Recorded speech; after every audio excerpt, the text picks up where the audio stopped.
Ciudad Viva, el paseo dominical por los sitios que conforman la histórica Ciudad de México. Ciudad Viva.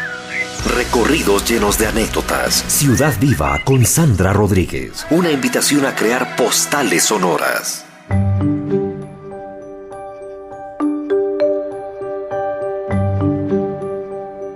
Muy buenos días, qué gusto que nos acompañas aquí en Ciudad Viva. Yo soy Sandra Rodríguez de Visitas Guiadas México y hoy vamos a ir a caminar a una de las colonias tradicionales de aquí. Se trata de Santa María la Ribera.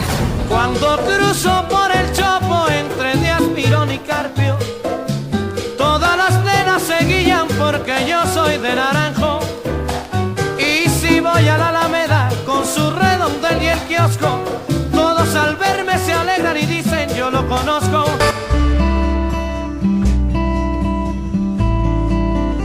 En ese espacio, pues, hay mucha gente que destaca, muchos de los vecinos, entre ellos el doctor Atl. Sí, Gerardo Murillo, el doctor Atl, el mismo que hizo tantas pinturas sobre volcanes sobre todo, y a quien le tocó ver la erupción del Paricutín, tenía su casa ahí, en Santa María la Ribera. Además, también este espacio lo habitó durante muy poco tiempo José Alfredo Jiménez. José Alfredo Jiménez andaba ahí, en la Alameda de Santa María la Ribera.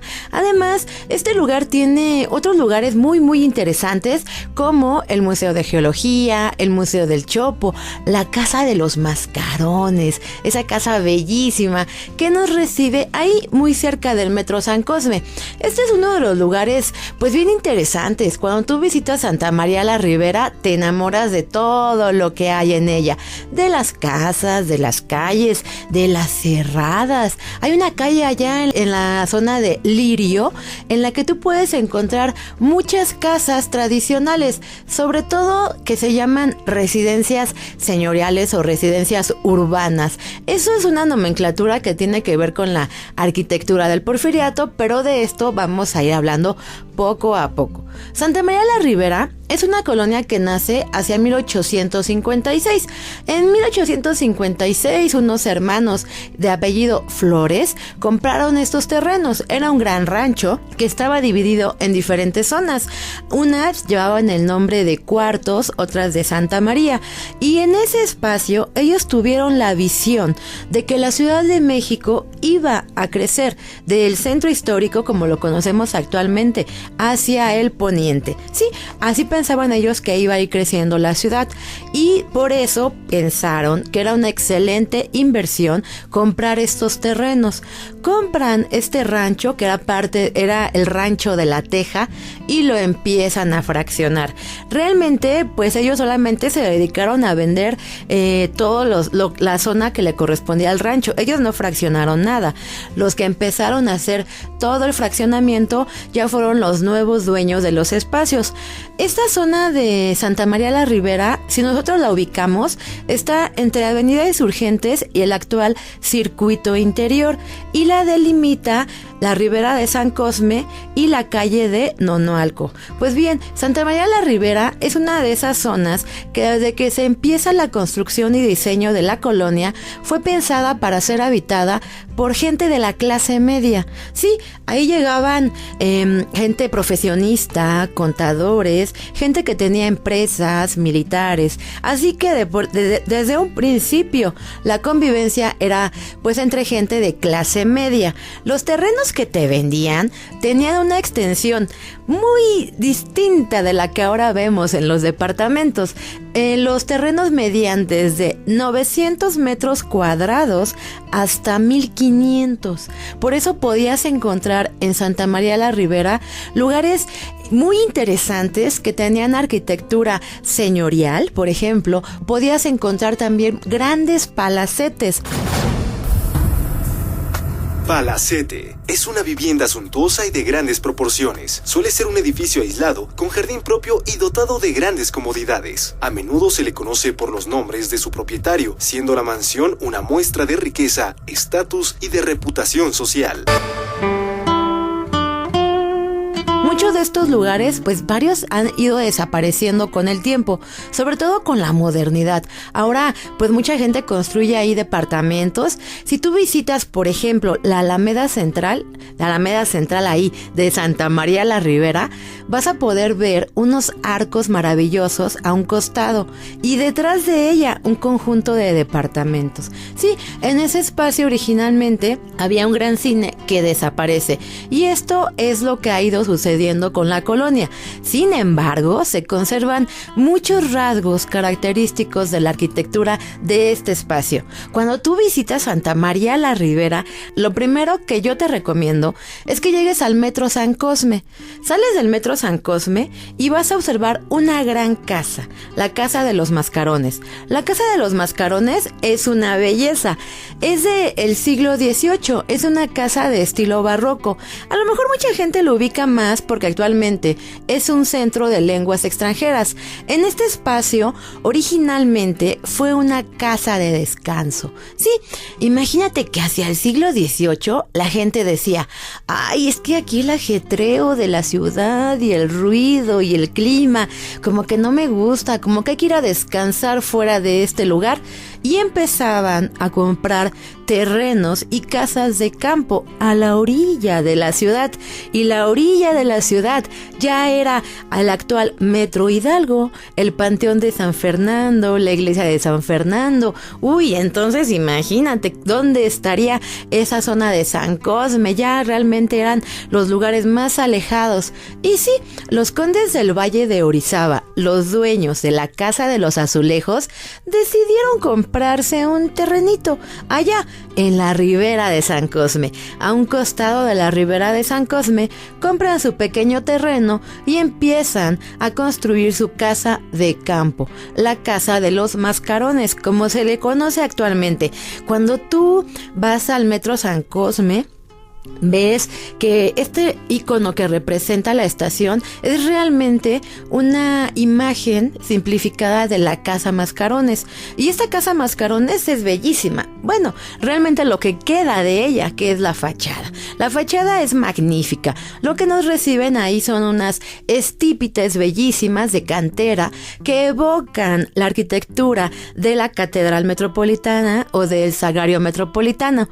Esta casa funcionó como casa de campo hasta que después ya pasa a manos del gobierno. Durante un tiempo fue escuela de música, otro tiempo fue escuela de medicina y finalmente actualmente la tiene la universidad. Ahí ahora se dan clases de idiomas, muchas clases de idiomas, y es un punto de reunión sobre todo para aquellos que quieren conocer Santa María la Ribera. Cuando tú caminas ahí por esa casa, te imaginas cómo pudo ser la vida de los condes del Valle de Orizaba, aunque llega el desencanto, porque después de ver la magnífica fachada, entras y bueno, ya es otra cosa. Ya hay muchas aulas, lugares para clases y eso sí, mucha vida universitaria. Sobre Ribera de San Cosme vas caminando, sales de la Casa de los Mascarones y a un costado se encuentra una secundaria. Esta secundaria se llama Moisés Sáenz. La secundaria es magnífica y en su momento a nadie le gustó. Decían que era demasiado moderna para la época, sobre todo porque Santa María la Ribera se construyó en la época en que Porfirio Díaz estaba en el poder. Era una de esas colonias magníficas, hechas para la clase media, en donde las grandes calles y avenidas permitían que los carruajes circularan a sus anchas, definitivamente. Además, estas familias que compraron esos pequeños terrenitos de 1500 metros cuadrados se dedicaron a construir pues casas que estaban hechas por arquitectos muy famosos, y de pronto llega esta secundaria que fue la Moisés Sáenz, y cuando la ven dicen, ay, como que le falta un poquito de arquitectura porfiriana, pero es de las que han logrado sobrevivir a los años. Cuando tú entras a esta secundaria, lo impresionante de verdad es la escalera. La escalera es magnífica, una gran escalera de doble rampa y todavía sigue funcionando la escuela. Tiene el interior una biblioteca bellísima que se llama Sor Juana Inés de la Cruz y te recomiendo que la visites porque hay mucha información de esta colonia de Santa María la Ribera. Caminando por esta ribera de San Cosme, te cuento que durante muchos años existió en este espacio un gran acueducto. ¿Tú te imaginas la ribera de San Cosme con un acueducto tremendo que salía del centro histórico y llegaba hasta el circuito interior?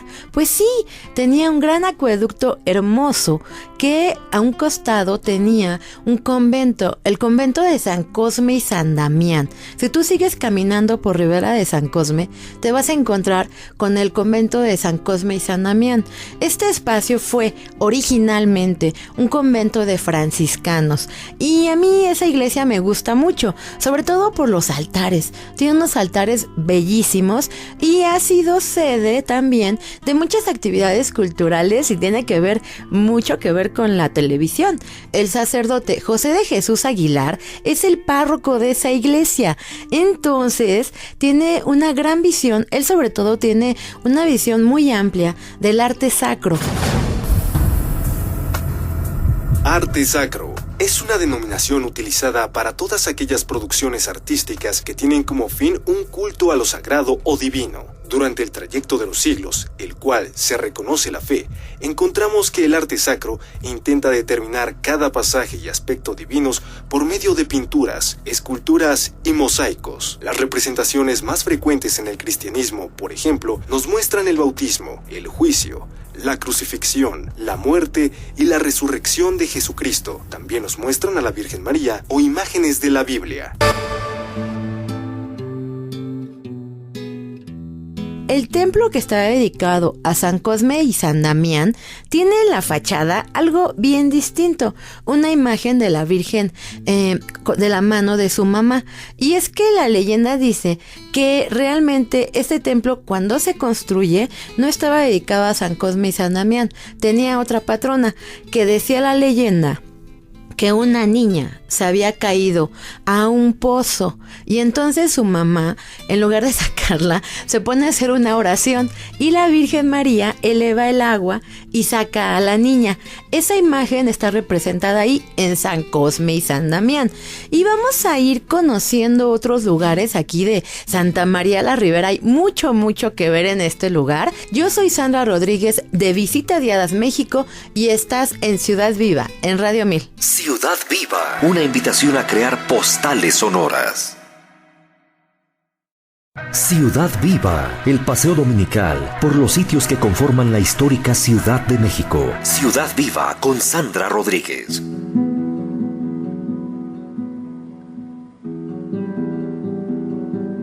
Y ya estamos de regreso aquí en Ciudad Viva en Radio 1000. Yo soy Sandra Rodríguez de Visitas Guiadas México. Y si quieres conocer alguna de las fotografías interesantes de esta colonia Santa María la Ribera, te invito a que consultes Facebook en Visitas Guiadas México, página oficial. ¿Y qué te parece que seguimos caminando ahí por esta colonia tradicional, allá en Ribera de San Cosme? Y nos vamos a encontrar con una privada que se llama la Calle del Lirio. La Calle del Lirio es uno de esos rinconcitos escondidos de Santa María la Ribera y cuando tú entras te quedas impresionado por la arquitectura. En este espacio se ubicaron un conjunto de casas que se llaman residencias urbanas. Había gente que no podía comprar esos grandes terrenos de 1500 metros cuadrados y lo que hacían era comprar pequeños espacios en los que construían sus casas. Eran pequeñitos de apenas 5 metros de frente aproximadamente, eso sí, bastante profundas, y en esos espacios construían sus casas.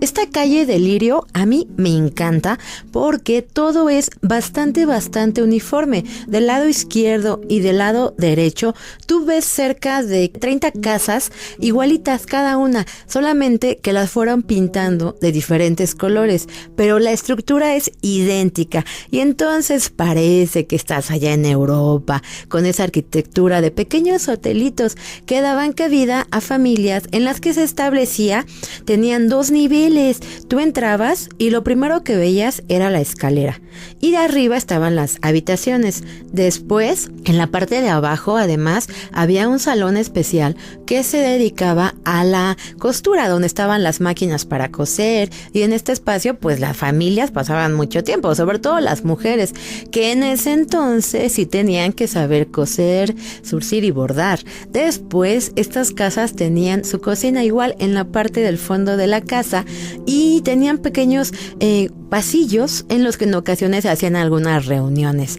Actualmente, muchas de estas casas se dividen en 2 partes, las venden, y entonces la planta baja es un departamento y la planta alta es otro departamento. Por eso me gusta mucho esa calle de Lirio, porque nos evoca cuando la gente de la época del Porfiriato habitaba esta zona.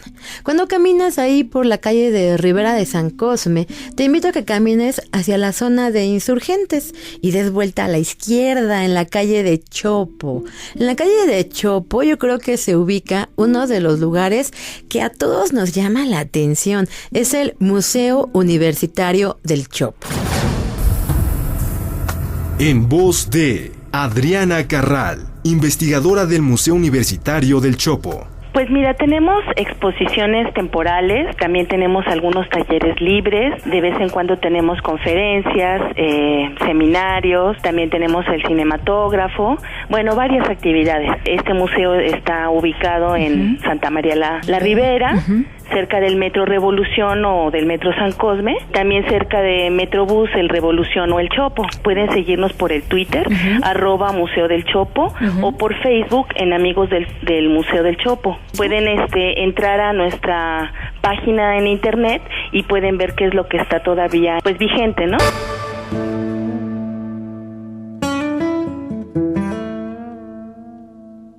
¿Por qué se llama así? ¿Alguna vez te has preguntado por qué Chopo? Muchos pensamos en los laboratorios, por ejemplo, pero no nos detenemos a ver qué será eso, qué será del Chopo, una abreviatura, tal vez el dueño, ese era su apellido, pero no, fíjense que no, que Santa María la Ribera, cuando hacen el trazo de la colonia, se establecen calles y avenidas, y las calles y avenidas tienen nombres de diferentes árboles, como fresno, cedro, chopo. Chopo, árbol de corteza rugosa y oscura, copa en forma de huso, hojas caducas, romboidales y ovadas, verdes por ambas caras, ramas muy separadas del eje del tronco y flores unisexuales dispuestas sobre individuos diferentes. Puede alcanzar hasta 40 metros de altura. Crece en lugares húmedos. Y sí, en la calle de Chopo había un gran terreno. Hacia esa época, hacia 1909 aproximadamente, se hace una feria internacional en la que uno de los inversionistas la visita allá en Alemania, y entonces descubre esta gran estructura que ahora vemos nosotros como Museo Universitario del Chopo. Tenía además a los costados 2 grandes naves, todo construido con herrería, todo con estructura metálica, y le encantó este edificio y lo compra y lo trae a México y lo coloca en un terreno que tenía ahí en la calle del Chopo. Ahí lo establecen, y originalmente este edificio que nosotros vemos pues funcionó como un espacio para exhibiciones comerciales. Después la gente lo empezó a ver así medio raro porque tenía cristales, estaba todo cubierto con cristales, y lo llaman el Palacio de Cristal, aunque también se le llamó el Pabellón Japonés, porque ahí se hace una exposición sobre Japón.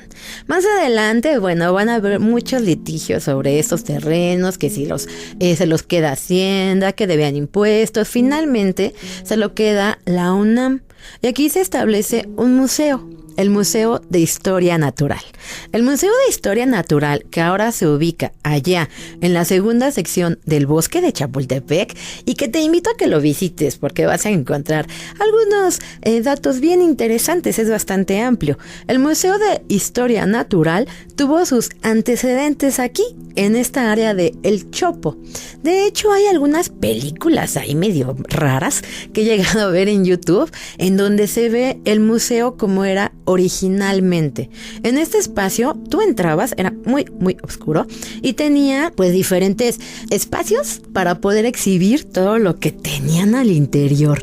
Dicen por ahí, gente que me ha acompañado a hacer el recorrido, que iban a ver a las pulgas vestidas. Yo no me imagino una pulga vestida, pero dicen las crónicas que las pulgas estaban vestidas como mariachis, como novias, como novios, como chinas poblanas. Yo no sé cómo lo veían, pero ahí uno de los atractivos de este museo de historia en ese momento era el ver a las pulgas vestidas. Además, tenía muchos aparadores en los que se exhibían pues ya diferentes muestras de animales. Aquí hay era como un museo muy, muy curioso, sobre todo porque todas las vitrinas parecían más como una tienda en donde las vitrinas eran de madera, así que no había muy buena iluminación. Sin embargo, la imagen que toda la gente tiene de este museo es el gran dinosaurio que estaba en la parte central del museo. ¡Guau!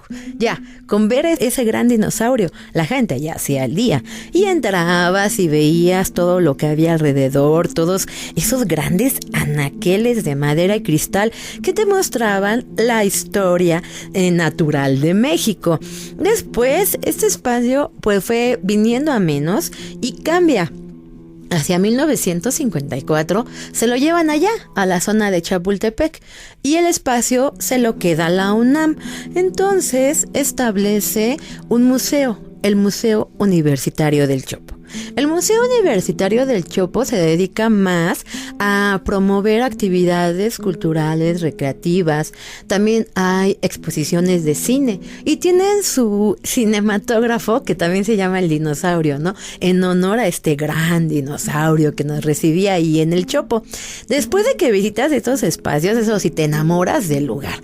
Entras. La estructura es impresionante. Es bastante alta y cuando tomas una fotografía de todo el techo te quedas así maravillado. Es un lugar que a mí me encanta. Además, ahí nace la tradición de un tianguis cultural. ¿Alguna vez has escuchado del tianguis del Chopo? Sí, ese tianguis que se lleva a cabo todos los sábados, ahí atrás de la zona de Buenavista. Pues nació aquí en el Museo Universitario del Chopo. Es que originalmente se convocó a diferentes personas a que pusieran un pequeño mercadito afuera del Museo del Chopo. Por eso se llama Tianguis del Chopo. Y cuando la gente dice, ¿y qué hace acá por Buenavista? Ah, porque estaba ligado con este Museo Universitario del Chopo. Lo remueven, lo trasladan allá a Buenavista y es en este espacio en donde, bueno, todos los sábados puedes ver pues muchas opciones para aquella gente que busca música de acetato. ¿Te imaginas entrar a ese tianguis cultural del Chopo? A mí me encantaría, sobre todo que me dieran una visita guiada para poder ver qué me puedo encontrar por ahí en ese tianguis del Chopo, que está muy cerca de la zona de Buenavista. Allí en Buenavista estaba una estación de ferrocarriles y fue de este sitio donde salió el primer ferrocarril, que hizo 15 minutos de Buenavista hacia la Villa de Guadalupe. Pero de esto y más vamos a seguir platicando en cuanto regresemos. Yo soy Sandra Rodríguez de Visitas Guiadas México y estás en Ciudad Viva, en Radio 1000. Ciudad Viva. Recorridos llenos de anécdotas. Ciudad Viva. Ciudad Viva. Recorridos llenos de anécdotas. Ciudad Viva con Sandra Rodríguez. Y ya estamos estamos de regreso aquí en Radio 1000 en Ciudad Viva. Yo soy Sandra Rodríguez de Visitas Guiadas México y te invito a que nos sigas en Facebook para que puedas ver fotografías de esta magnífica colonia Santa María la Ribera. Y cuando salimos ahí del Museo del Chopo, nos queda muy cerca Buenavista. Estábamos hablando de que en esta zona se estableció la primera estación para ferrocarriles y el primer ferrocarril que salió hizo solo 15 minutitos a la Villa de Guadalupe. Pues bien, esta zona de Buenavista recibe este nombre porque aquí se construyó una casa para el conde de Buenavista. A lo mejor a ti no te suena dónde estará esa casita, pero ¿has visitado el Museo Nacional de San Carlos? En voz de Carmen Gaitán, directora del Museo Nacional de San Carlos. Cuando uno entra al museo, puesto que se trata de un edificio de 1804, hecho por Manuel Tolsá, el arquitecto valenciano, que dicho sea de paso terminó el campanario de catedral, que es una arquitectura, la de este Museo Nacional de San Carlos, espectacular. Se van a encontrar con que hay varios jardines. Así pues, en uno de estos jardines están estas esculturas, está esta cafetería. Fíjate que hay una exposición que se llama Amanecer, un homenaje al acervo, es decir, a la colección que tiene este museo de obras de arte del siglo XIV al siglo XIX.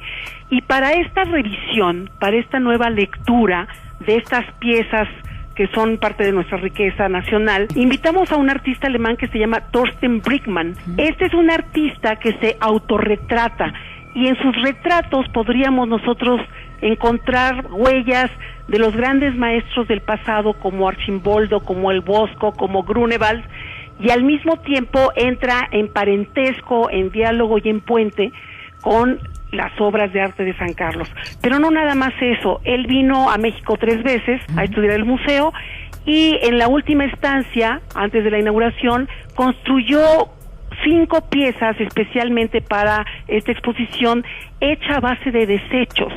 Estos desechos son los desechos que todas las familias mexicanas tiramos a nuestros basureros o que mandamos a nuestros mercados como La Lagunilla, como el mercado de la Portales. Es decir, lo que le quiero transmitir al público es que las salas están vibrando con lo cotidiano de las familias mexicanas, con aquellas cosas que deshacemos de nuestras casas y tiramos, pues ya sabes, que si la mesa, que si la pata chueca de la silla, que si ya no nos gustó el ropero de la abuelita. Bueno, todos estos muebles Thorsten los compró y los volvió a reacomodar en estas esculturas fantásticas.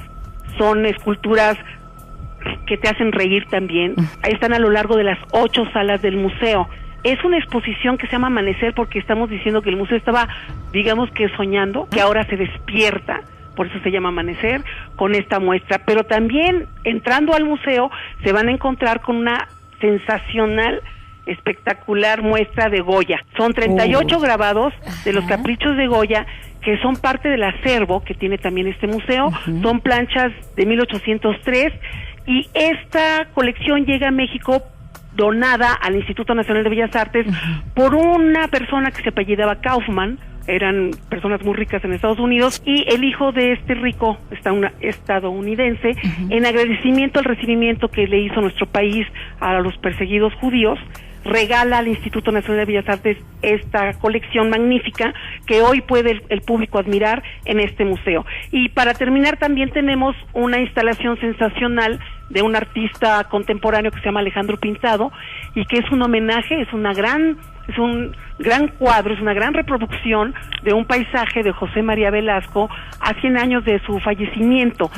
Es también un reconocimiento de aquella ciudad que antecedió a la actual. Así que, como verás, estamos de miércoles a domingo, porque los martes este museo cierra, de las 10 de la mañana a las 6 de la tarde. Evidentemente, pues todos los maestros con credencial, todos los chicos que nos hacen el favor de visitarnos y que tienen su credencial, y las personas de la tercera edad, por supuesto, entran de manera gratuita.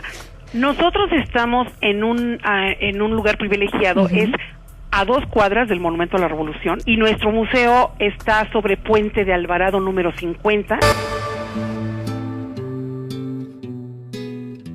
en donde se exhibe más que nada obra de origen europeo y era parte de la colección que tenía la Academia de San Carlos. Pues bien, así esta zona de Buenavista, bueno, ya colindaba con Santa María la Ribera. Vamos a seguir caminando allá por las diferentes calles de esta magnífica colonia, y hay un detalle que tienes que observar. En el piso, en las diferentes avenidas, todavía existen las vías férreas. Sí, ya están, pero bien hundidas, ¿no? Ya casi no se observan. Pero ahí había unas vías de ferrocarril, y no era que pasara el ferrocarril, era para tranvía. Tranvía, también llamado por su anglicismo tram, es un medio de transporte de pasajeros que circula sobre carriles y por la superficie en áreas urbanas, en las propias calles, sin separación del resto de la vía ni senda o sector reservado. En algunos casos, la vía férrea del tranvía puede transitar por vías públicas exclusivas y hasta cubrirse de césped, integrándola aún más al pasaje urbano. Los tranvías llegan a Santa María la Ribera para poder comunicar la orilla de la ciudad con la Ciudad de México. Eso ya era una ventaja. Entonces tú podías decir, vivo en Santa María la Ribera, pero está muy bien comunicada con la Ciudad de México. Y sí, esos tranvías llegan a través de diferentes viajes a esta colonia, pero desaparecen. Originalmente los tranvías, los primeros que traen aquí a la Ciudad de México, cuando los ves allá en el Zócalo capitalino, en algunas fotografías, los primeros tranvías, y ese detalle me gusta, porque los primeros tranvías eran de vapor. La inversión era completamente extranjera. Lo que sucede es que estos tranvías se fueron descomponiendo y no había quien les diera mantenimiento. Entonces dijeron, una solución práctica, rápida y económica es que los tranvías se conviertan en tranvías de tracción de sangre. Y uno diría, ¿qué es la tracción de sangre? Ah, pues de tracción de mulitas. Sí, pasamos de tranvías de vapor a tranvías de mulitas. Y no por la tecnología, sino por no querer pagar y dar ese mantenimiento a esos magníficos tranvías de los que nos quedaba un recuerdito todavía. Hace 2 años, en el centro histórico, había muchos recorridos que se hacían a bordo de unos tranvías, ya de gasolina, ¿no? De diésel, pero que evocaban ese México que se transportó durante muchos años en tranvías de mulitas. Y retomando estas calles de Santa María la Ribera, vamos a ir caminando y vamos a llegar a una de las iglesias impresionantes. Sí, en Santa María la Ribera se ubica la iglesia de los Josefinos. Cuando tú la visitas te quedas boquiabierto. Es que es una iglesia de estilo neobizantino, realmente. Tiene varias cúpulas en la parte alta increíbles. Esta iglesia fue hecha por una congregación. De hecho, es la única orden mexicana. Es la orden de los Josefinos. Esta orden pidió permiso para crear su iglesia. El nombre de la iglesia es de la Sagrada Familia. Es bastante interesante toda la iglesia. Los recibe una gran iglesia magnífica de color naranja, puede ser, algunos dicen que es rosa, y nos recibe un gran rosetón. Además, las puertas impresionantes. Desde que la ves te enamoras de ella. Y si tú pones una fotografía de esta iglesia ahí en internet y le preguntas a la gente en dónde está ubicada, te van a decir en todas partes del mundo, menos en Santa María la Ribera. Cuando entras, si ya el exterior te parece magnífico, el interior es maravilloso. Lo primero que ves son los confesionarios. Son bellísimos, todos labrados en madera. Y te invito a que subas la mirada y te quedes maravillado con los vitrales. No, los vitrales de verdad le dan un color a la iglesia así impresionante.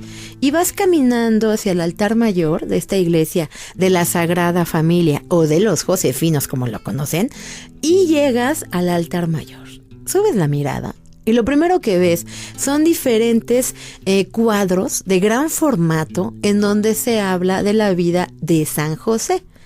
Al centro del altar principal, que es muy sencillo, hay una escultura una escultura de la Sagrada Familia del siglo XVIII. La obra, que es magnífica, se debe al sacerdote José María Vilaseca.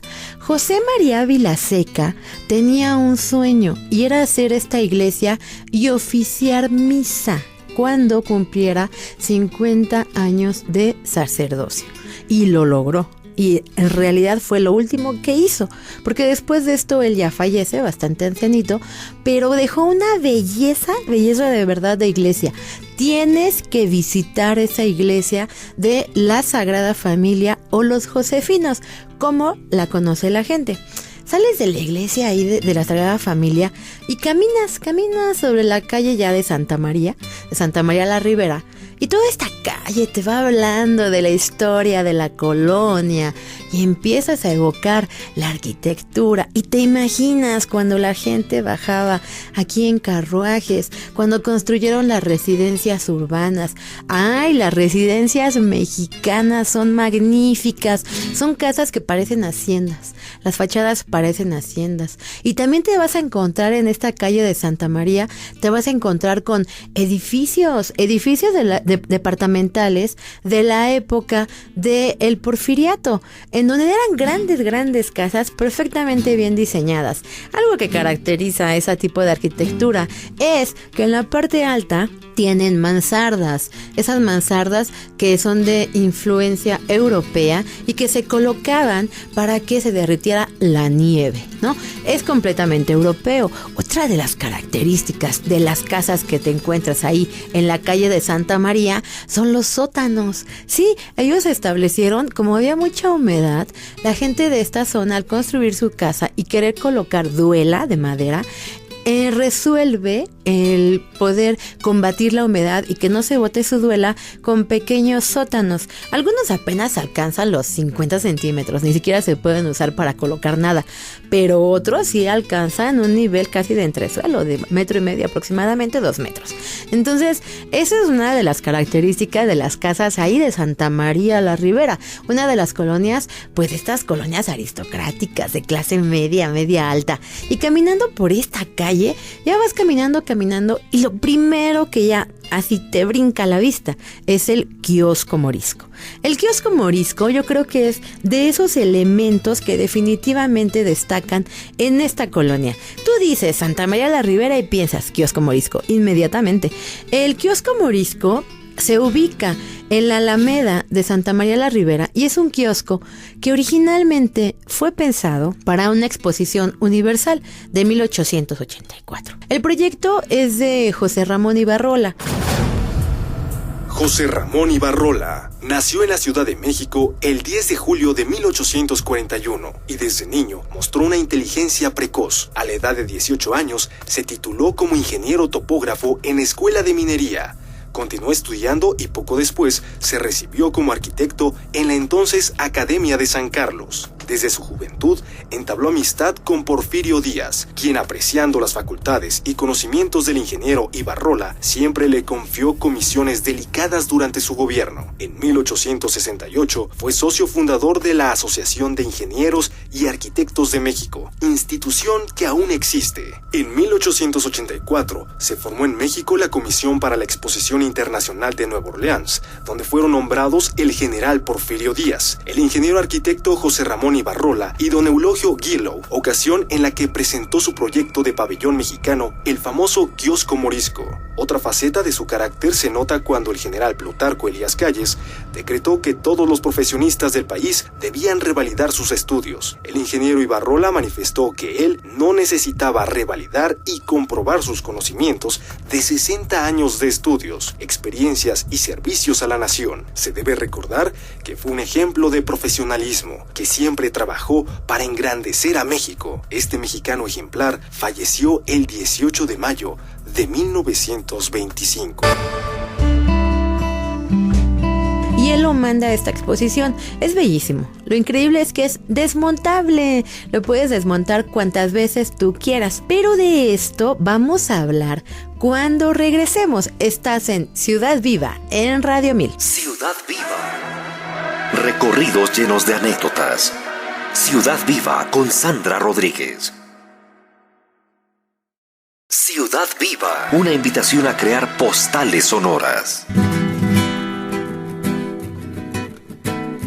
Ya estamos de regreso aquí en Radio 1000 en Ciudad Viva. Yo soy Sandra Rodríguez de Visitas Guiadas México. ¿Y tú quieres ver alguna de estas fotografías? ¿Quieres descubrir Santa María la Ribera? ¿Quieres ver el kiosco morisco, el Museo de Geología? Pues visítanos en Facebook en Visitas Guiadas México, página oficial. Y seguimos hablando de esta magnífica colonia. Y te comentaba que lo primero que vemos es el kiosco morisco. Bueno, alrededor de este kiosco, todo lo que se ha dicho. ¿Te imaginas cuántas historias de amor se dieron en este espacio? Aunque también ha sido testigo de muchas cosas, conciertos, reuniones de los vecinos, y también vio pasar por ahí a un señor que se llamaba José Alfredo Jiménez.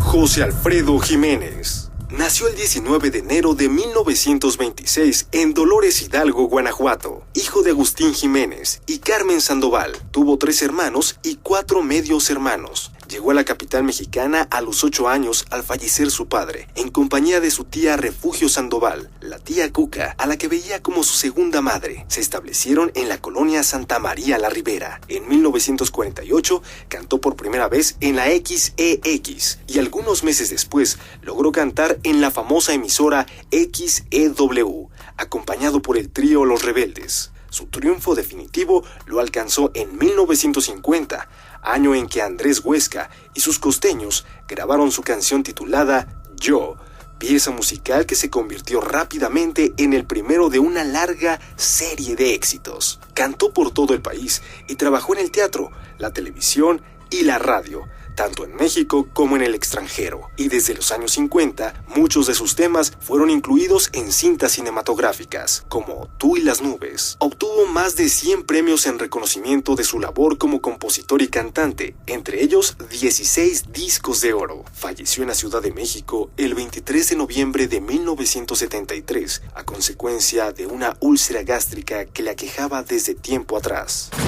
Yo quiero que te vayas por el mundo y quiero que conozcas mucha gente.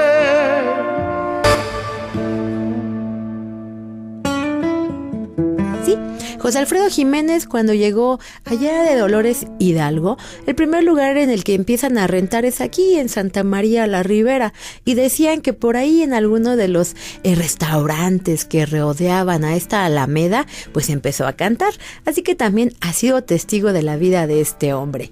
Otros personajes que también habitaron esta zona fueron el Dr. Atl, sí, Gerardo Murillo, el Dr. Atl, ese Dr. Atl tan famoso en la época de siglo pasado, sobre todo por todas las pinturas que tenía de los volcanes. Qué lujo para este señor haber sido testigo de cómo nació el Paricutín y poder documentarlo. ¡Wow!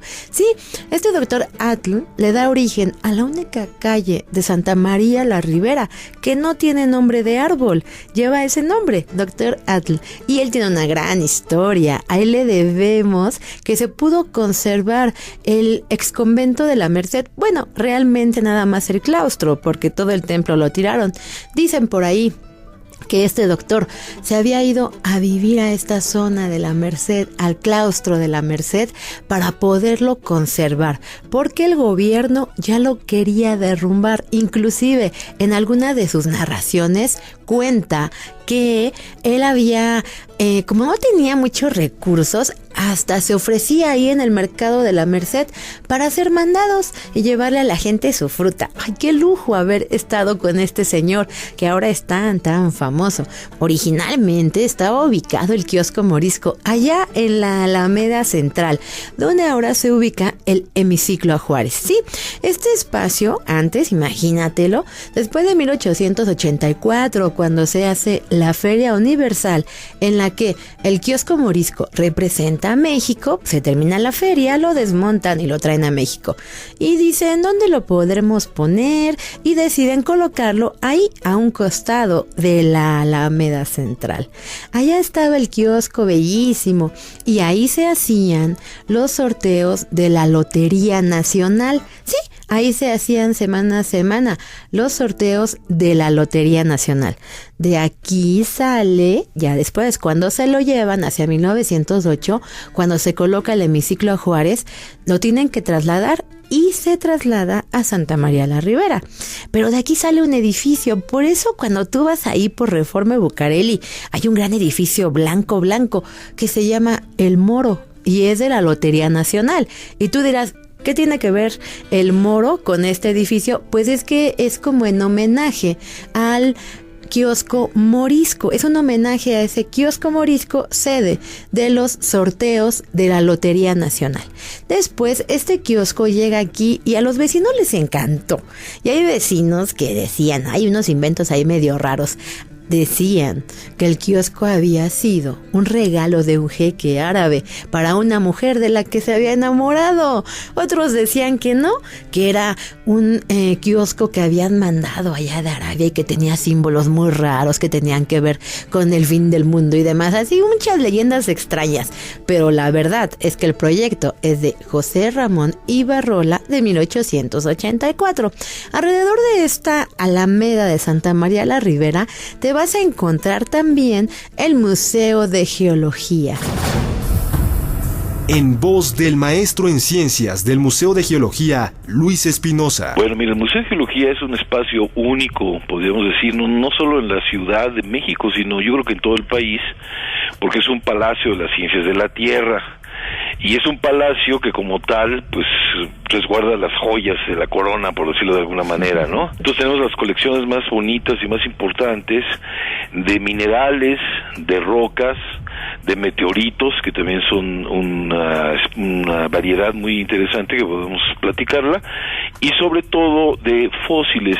Es uno de los pocos lugares en donde vamos a poder admirar inclusive hasta dinosaurios que son dinosaurios de México, porque el otro lugar en donde hay dinosaurios en la Ciudad de México es el Museo de Historia Natural, pero es un dinosaurio que no es del país de México, es un dinosaurio de Estados Unidos que tiene una historia muy interesante, pero el nuestro sí es como más acogedor, digamos, para que los estudiantes, sobre todo es un museo que da mucho apoyo a los estudiantes que tienen que ver con cosas relacionadas con la geografía, con la biología y con las ciencias de la Tierra. Mira, la dirección es Jaime Torres Bodet, 176, Colonia Santa María la Ribera.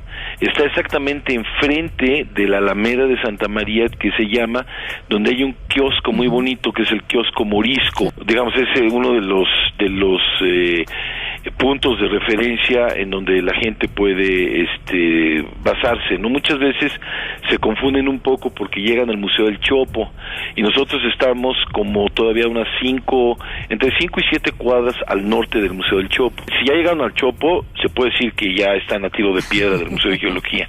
El museo abre sus puertas de martes a domingo, de las 10 de la mañana a las 5 de la tarde. Pero sobre todo los que van por las escuelas a hacer la tarea, se recomienda que lleguen a las 4, porque sí les va a llevar un poquito de tiempo recorrerlo, y sobre todo ya empezamos a pedir a la gente que vaya saliendo, no necesariamente porque se tengan que salir, pero ya con que no les va a dar mucho tiempo, si llegan después de las 4:30, ¿no? Mire, el museo, y de hecho ahorita también que lo dije así un poco abuelo de pájaro, aparte de las colecciones que acabo de mencionar, que son las colecciones de minerales, de rocas, de meteoritos y de fósiles, tenemos una sala interactiva que durante algún tiempo estuvo cerrada por problemas técnicos, porque el museo se inundaba mucho y, en fin, ¿no? Ya se han ido solucionando, y son 500 metros cuadrados de equipamientos en donde hay, de una manera interactiva, yo creo que toda la gente como referencia puede imaginarse cómo es Universum, que está ahí en CEU. Nosotros somos como unos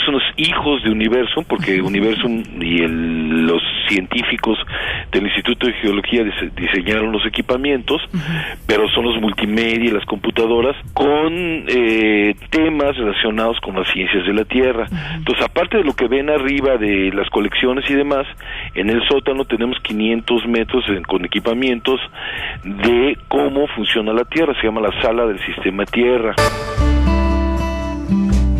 Tienes que visitarlo, es el Museo de Geología, ahí en la Alameda de Santa María la Ribera.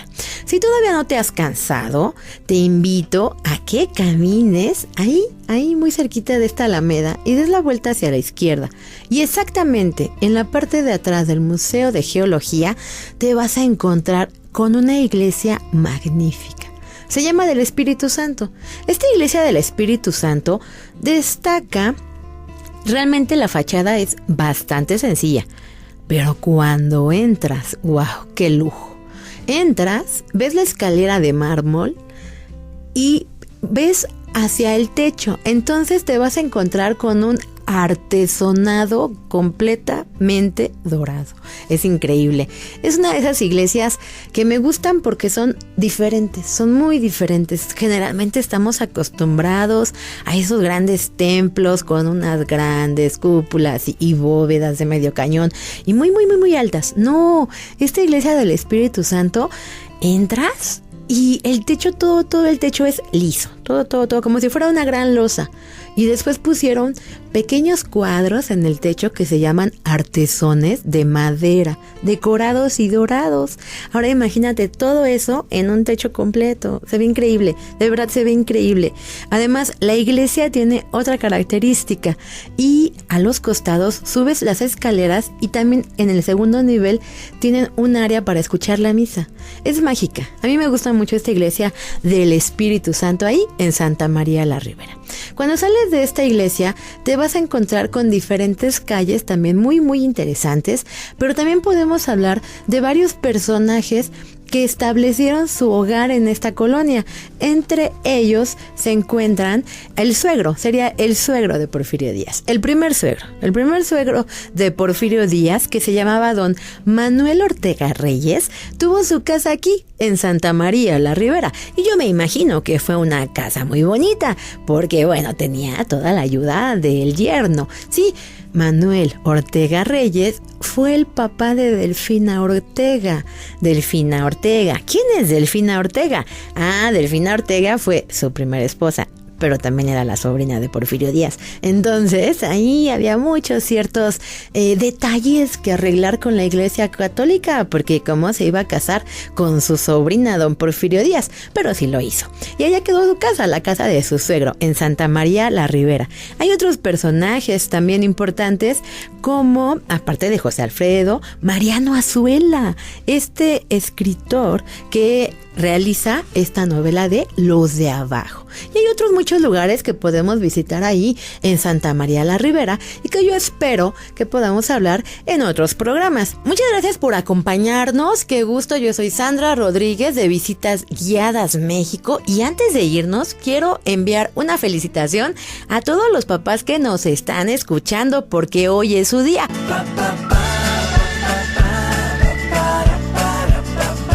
Llévenselos a desayunar, invítelos allá al Centro Histórico de la Ciudad de México a dar un paseo, y nos escuchamos el próximo domingo de 9 a 10 de la mañana aquí en Radio Mix. Ciudad Viva, una invitación a crear postales sonoras.